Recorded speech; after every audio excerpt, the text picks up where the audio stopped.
Bonjour à toutes et à tous. Voilà, aujourd'hui on va filmer la dernière petite vidéo de ce petit parcours sur l'espérance. Tout d'abord, j'espère que vous allez bien malgré les nouvelles mesures sanitaires qui sont arrivées hier en Belgique.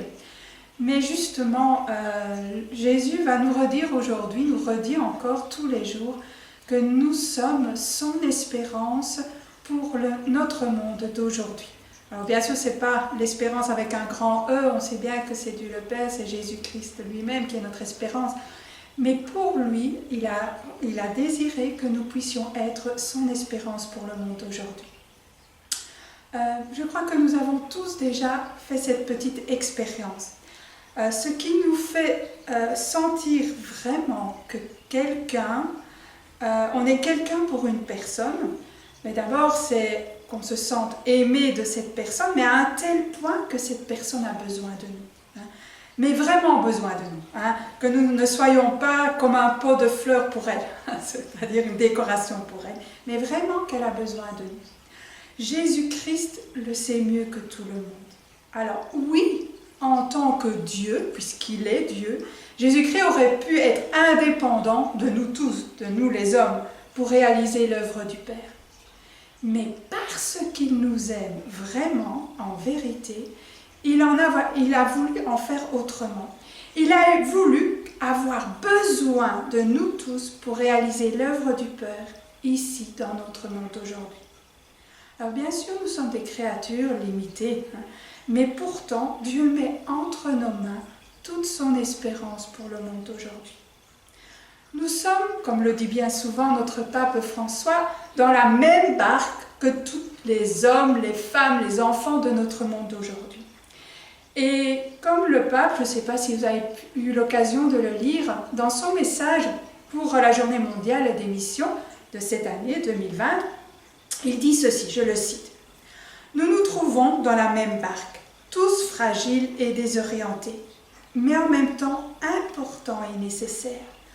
Tous appelés à ramer ensemble, tous ayant besoin de nous réconforter mutuellement. » Et peut-être aussi, comme les disciples de Jésus un jour, lorsqu'ils étaient dans une barque en pleine mer agitée, nous crions aujourd'hui encore angoissés vers Jésus, qui dort dans la barque. Nous sommes perdus. Et pourtant, au milieu de cette réalité, Jésus met sa confiance en nous et ose nous poser cette question. Comme Dieu à Isaïe, qui enverrai-je? Comme Jésus à tous ses disciples, allez dans le monde entier. La situation difficile actuelle ne fait pas baisser la confiance que Jésus-Christ a en nous. Elle est encore plus forte et plus urgente, sans doute. D'ailleurs, le pape poursuit, et je le cite encore, dans ce contexte, l'appel à la mission, l'invitation à sortir de soi-même par amour de Dieu et du prochain, se présente comme une opportunité de partage, de service, d'intercession. La mission que Dieu confie à chacun fait passer du moi peureux et fermé au moi retrouvé et renouvelé par le don de soi. Nous croyons, dans notre foi que Jésus-Christ, notre vraiment espérance, et cette fois-ci avec un grand E, ne déçoit pas. Car il a déjà, et une fois pour toutes, comme saint Paul nous le rappelle aussi dans une de ses lettres, une fois pour toutes vaincu le mal, la mort. Ne craignons donc pas d'écouter cet appel à nous tourner vers l'autre, vers les autres. Et soyons témoins de cette espérance qui nous habite et que Jésus a en nous, en tout homme. Alors comment? Je crois qu'il y a 3 manières d'être ces témoins d'espérance. D'abord, en espérant en l'autre, puis en espérant avec l'autre, ou encore en espérant pour l'autre. Alors, en espérant en l'autre, comme le fait Jésus pour nous, pour chacun d'entre nous, et comme il l'a fait pour ses disciples, quand il les a appelés, en Marc 3, versets 13 à 19. Jésus appelle ses disciples pour être avec lui, et il leur donne une mission directement. Et je me posais la question, et moi, est-ce que j'ai vraiment besoin de l'autre? Est-ce que j'appelle d'autres personnes et leur donne aussi une mission, une véritable place? Alors parfois, c'est vrai, on a plus vite fait de réaliser seul la mission qui nous est confiée. Et c'est parfois plus facile, en effet, puisque je m'entends très bien avec moi-même.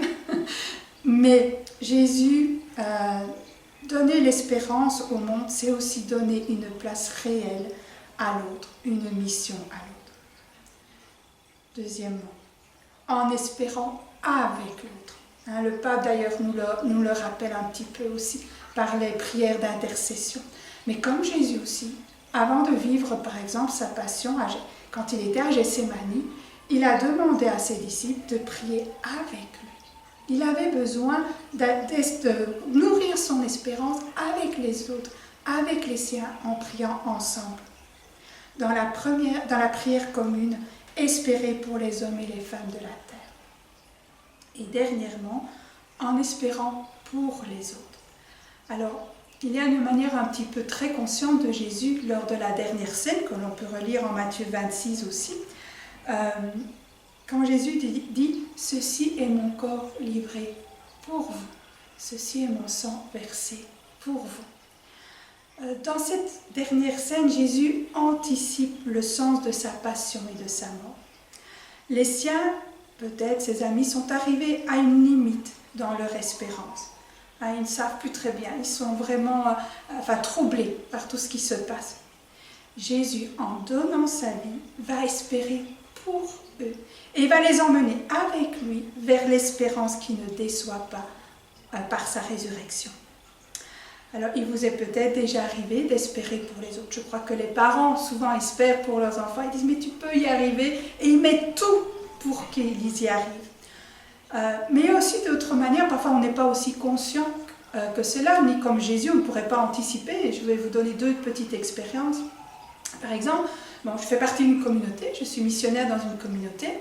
Et il y a dans ma communauté des missionnaires, donc des consacrés qui vivent sous un même toit, et comme moi, d'autres qui ne vivent pas sous un même toit et qui vivent donc seuls dans un appartement, dans une maison. Et j'ai été la première à vivre cela pour ma communauté.